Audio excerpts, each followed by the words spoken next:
দেখবেন মমতা ব্যানার্জি ওই যখন রোজা মাস চলে, উপোস রাখে না, রোজা রাখে না, সকাল থেকে গান্ডে পিণ্ডে গেলে আর সন্ধেবেলায় মাথায় সাদা কাপড় পরে হাত সামনে রেখে চোখ বুজে কি বিড়বিড় করে বলে ইনশাআল্লাহ সুবহানাল্লাহ। ও বোঝে না, বাকি লোকও বোঝে না। কি দরকার আপনার? আপনি আপনার মতো কাজ করুন, আপনার ইনশাআল্লাহ সুবহানাল্লাহ করার তো দরকার নেই। আসলে যখন রাজা তার কাজ ঠিকমতো করে না, যখন মন্ত্রী তার কাজ ঠিকমতো করে না, তখন এই ধর্মকে নিয়ে রাজনীতি করতে হয় তাদের। যদি আমার পকেটে টাকা থাকে, যদি আমার হাতে একটা চাকরি থাকে, যদি আমার পেটে ভাত থাকে, যদি আমার পেটে শিক্ষা থাকে, তাহলে তো আমি তৃণমূল বিজেপির হয়ে গুন্ডাগিরি করব না। তাহলে তো কোনো গরিব হিন্দু বাড়ির ছেলেকে হাতে ত্রিশূল দিয়ে বলা যাবে না, ওই যে রামনবমীর মিছিল, যা তোর হাতে 500 টাকা দিলাম, ওই মন্দিরের চূড়ো ভেঙে দে। তখন তো কোনো মুসলিম পাড়ায় গিয়ে কোনো মুসলিম বাচ্চা ছেলেকে হাতে বন্দুক দিয়ে বলা যাবে না, এই নিয়ে 1000 টাকা তোর পকেটে দিলাম, পঞ্চায়েত নির্বাচন হবে, কাউকে ভোট দিতে দিবি না, মেরে ধরে লোককে তুলে দিবি। যদি আমার পেটে শিক্ষা থাকে, যদি আমার হাতে কাজ থাকে, তাহলে আমরা মাথা নোয়াবো না। ওরা চায় আমাদের মাথাটা নিচু হয়ে থাকুক, তাই ওরা শিক্ষাকে বিক্রি করে দিচ্ছে। কেন্দ্রের সরকার বলছে প্রাথমিক স্কুল বন্ধ, প্রাইমারি স্কুল আর থাকবে না। মমতা ব্যানার্জি বিগত কয়েক বছরে 8000 প্রাইমারি স্কুল বন্ধ করে দিয়েছেন। 8000। কারা যায় প্রাইমারি স্কুলে? অমিত শাহর ছেলে যায়, নরেন্দ্র মোদীর ছেলে মেয়ে যায়, আচ্ছা ওনার তো নেই, ছেড়ে দিন। মমতা ব্যানার্জির ভাইপো অভিষেক ব্যানার্জি সেই বাংলা মিডিয়াম স্কুলে যায়, প্রাইমারি স্কুলে যায়, তার নাতনি যায় প্রাইমারি স্কুলে, নাকি তাদের জন্য সব বড় লোকের ইংলিশ মিডিয়াম স্কুল রয়েছে? এই প্রাইমারি স্কুলে আমার আপনার বাড়ির ছেলে মেয়ে যায়। আমি প্রাইমারি স্কুলে পড়েছি, আমার স্কুলের নাম ছিল GSFP2। আমার সঙ্গে যে ছেলেমেয়েরা পড়তো, কারুর বাবা রিক্সা চালান, কারুর বাবা অটো চালান, কারুর সাইকেল সারানোর দোকান রয়েছে। এই এলাকার যে সমস্ত মানুষ, সাধারণ মানুষ, খেটে খাওয়া মানুষ, খেতে কাজ করেন, অটো চালান, টোটো চালান, বাজারে ছোট দোকান আছে, তাদের বাড়ির ছেলেমেয়েরা ওই প্রাইমারি স্কুলে যায়। প্রাইমারি স্কুল যদি বন্ধ হয়, গরিব পরিবারের ছেলেমেয়ের পড়াশুনো করার পরিসর বন্ধ হয়ে যাবে, স্বপ্ন দেখার পরিসর বন্ধ হয়ে যাবে। ওরা তো এটাই চায়। আমরা বলি শিক্ষা আনে চেতনা, আর চেতনা আনে বিপ্লব। আমার পেটে যদি বিদ্যে না থাকে, আমাকে ওরা যা বোঝাবে আমি তাই বিশ্বাস করব। ওরা দিনকে দিন বললে দিন, রাতকে রাত বললে রাত, ওরা যা বোঝাবে আমি তাই বুঝবো। তাই ওরা চায় আমার প্রজন্ম, আমার পরিবারের ছেলেমেয়েরা পড়াশোনা না শিখুক। ওরা চায় আমাদের হাতে ওরা এই অস্ত্র তুলে দেবে। আমি দেখেছি আমার প্রজন্মের ছেলেমেয়েরা, আমার বয়সী ছেলেমেয়েরা, আপনাদের ওই বাড়ির সামনে দেখবেন বড় বড় রাস্তায় সিভিক ভলেন্টিয়ার হয়ে দাঁড়িয়ে থাকে না, মাথায় টুপি পরে। ওই সিভিক ভলেন্টিয়ার হয়ে যে ছেলেটা দাঁড়িয়ে আছে, পশ্চিমবঙ্গের পুলিশ দপ্তরে 1 লাখ শূন্য পদ খালি পড়ে রয়েছে, 1 লাখ শূন্য পদ, স্থায়ী সরকারি চাকরি। মমতা ব্যানার্জি নিয়োগ করছেন না।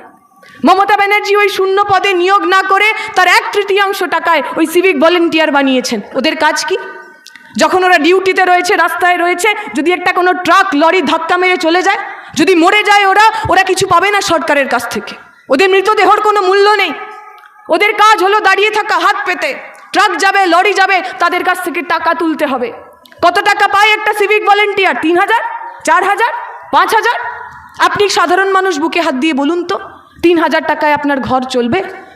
বাড়িতে একটা বাচ্চা মেয়ে আছে, বাড়িতে বউ আছে, সংসার চলবে 3000 টাকায়? ফলে বাধ্য হয়ে ঘুষ নিতে হয়। ওপরতলা থেকে নির্দেশ আছে, এক দিনের কোটা দেওয়া আছে, ওই মোড় থেকে এত টাকা তুলবি, ওই মোড় থেকে আরও অত টাকা তুলবি।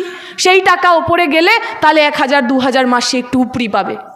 আমার প্রজন্মের ছেলেমেয়েরা, আমি জানি, আমি বিশ্বাস করি, সবার হাত পেতে টাকা নিতে, ঘুষ নিতে ভালো লাগে না, কিন্তু কি করবে? পেটের জ্বালাতো, খিদের জ্বালাতো।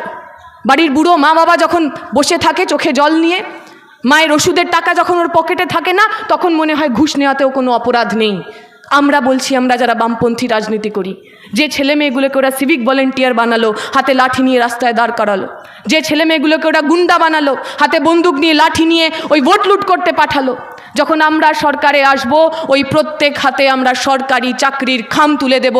আমার ভাই আমার বোন সিভিক ভলেন্টিয়ার হবে না, আমার ভাই আমার বোন আত্মহত্যা করতে বাধ্য হবে না।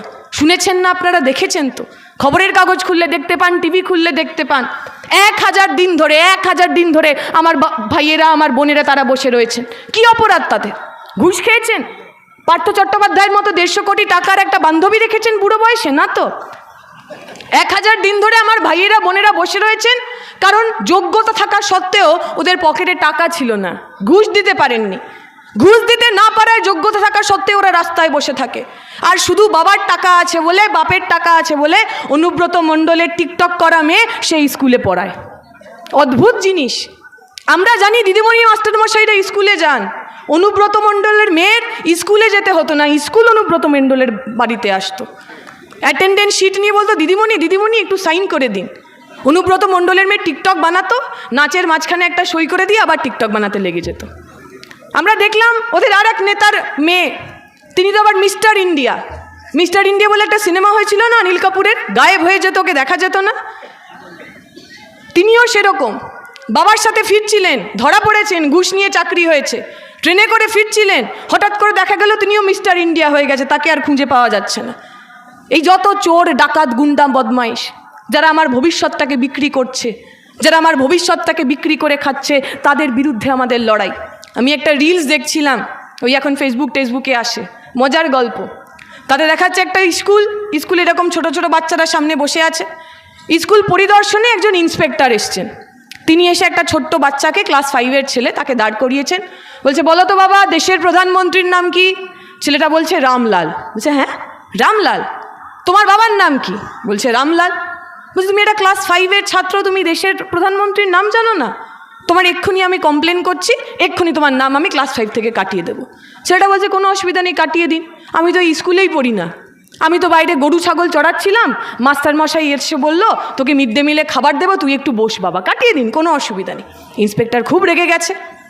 ওই ক্লাসের যে টিচার মাস্টারমশাই তাকে ডেকে পাঠিয়েছে যে আপনি কেমন লোক মশাই, আপনি বাচ্চা বাচ্চা ছেলেদের ডেকে ভুয়ো ছাত্রছাত্রী বানাচ্ছেন, এক্ষুনি আমি কমপ্লেন করছি, আপনার চাকরি আজকেই আমি খেয়ে নেব। লোকটা বলছে, খেয়ে নিন, আমার কোনো অসুবিধা নেই, আমিও তো আসল মাস্টারমশাই না, মাস্টারমশাই তো আমার পাশের বাড়ির লোকটা, সে আজকে তার শালির বিয়ে খেতে গেছে, আমাকে বললো তুই একটুখানি ঘুরে যাস, আমি ঘুরতে এসেছি, কেটে দিন, নাম কেটে দিন, কোনো অসুবিধা নেই।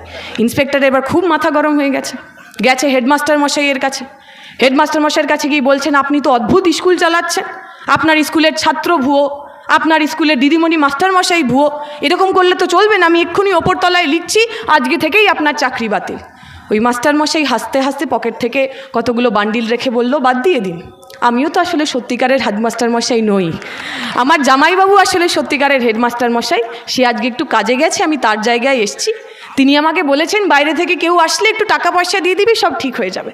ইন্সপেক্টর বসেছে, ওই যে বান্ডিল, সেই বান্ডিলটা নিয়েছে, গুনে গুনে দেখলো যে 100 টাকার অনেকগুলো নোট আছে, 10,000 টাকা মতো পকেটে পুরে বলল, ভাগ্য ভালো আজকে আমার কাকা একটা বিয়ে বাড়িতে গেছিল, নয়তো আমারও তো এই টাকাটা পাওয়া হতো না, আমিও তো আসল ইন্সপেক্টর নই, আমার কাকা আমাকে বলেছিল যে আমার একটা কাজ আছে, তুই একটু ঘুরে আয়, দেখবি টাকা পয়সা আমদানি হবে, তাই আমি চলে এসেছিলাম। মজার গল্প, শুনতে ভালো লাগলো, কিন্তু ভেবে দেখুন এইটা তো কোনো গল্প নয়, পশ্চিমবঙ্গের অবস্থা তো এরকমই। দেখেছি না আমরা ভুয়ো আইপিএস, ভুয়ো আইএএস, ভুয়ো পুলিশ, ভাবুন যে পুলিশের কাজ চোর ধরা, সে নিজেই নকল। পশ্চিমবঙ্গের বুকে যদি আমার স্কুলের অবস্থা এইরকম হয়, ওই স্কুলে যাকে আমি পড়তে পাঠাচ্ছি তার অবস্থা কি হবে? যারা চুরি করে ডাকাতি করে ঘুষ দিয়ে মাস্টারমশাই হচ্ছে, তারা আমার বাড়ির ছেলেটাকে মেয়েটাকে কি শেখাবে? তাই এই সমাজের এই সময়ের বদল দরকার। কারা বদল করবে? বিজেপি বদল করবে? অনেকের মনে হয়েছে এখানে তৃণমূলকে টাইট দেওয়ার জন্য নাকি বিজেপিকে নিয়ে আসতে হবে। শুভেন্দু অধিকারী বিজেপির নেতা না? শুভেন্দু অধিকারী বিজেপির আগে কোন দলে ছিল? কোন দলে ছিল? শুনতে পাচ্ছি না, কোন দলে ছিল? শুভেন্দু অধিকারী তৃণমূলের হয়ে অত্যাচার করেছে, হ্যাঁ কি না?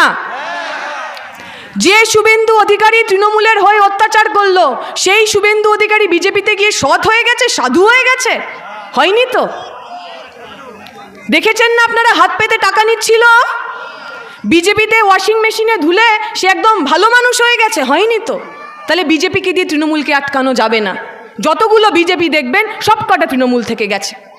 আমরা বলি, ওই দেখবেন ছেলেমেয়েরা ভালো খাতায় লেখার আগে রাফ করে না, অন্য একটা খারাপ খাতায় লেখে, তারপর ভালো খাতায় লেখে। তৃণমূলটা আসলে বিজেপির লোকের জন্য ওই রকম।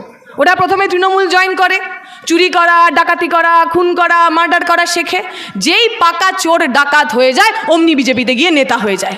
যত বড় ডাকাত তত বড় বিজেপির নেতা, যত বড় তৃণমূলের চোর তত বড় বিজেপির নেতা। কোনো পার্থক্য নাই এদের মধ্যে। দেখুন না বিজেপির ওই ফার্স্ট অর্ডার যাকে বলে, যারা আছে বেশিরভাগ তারা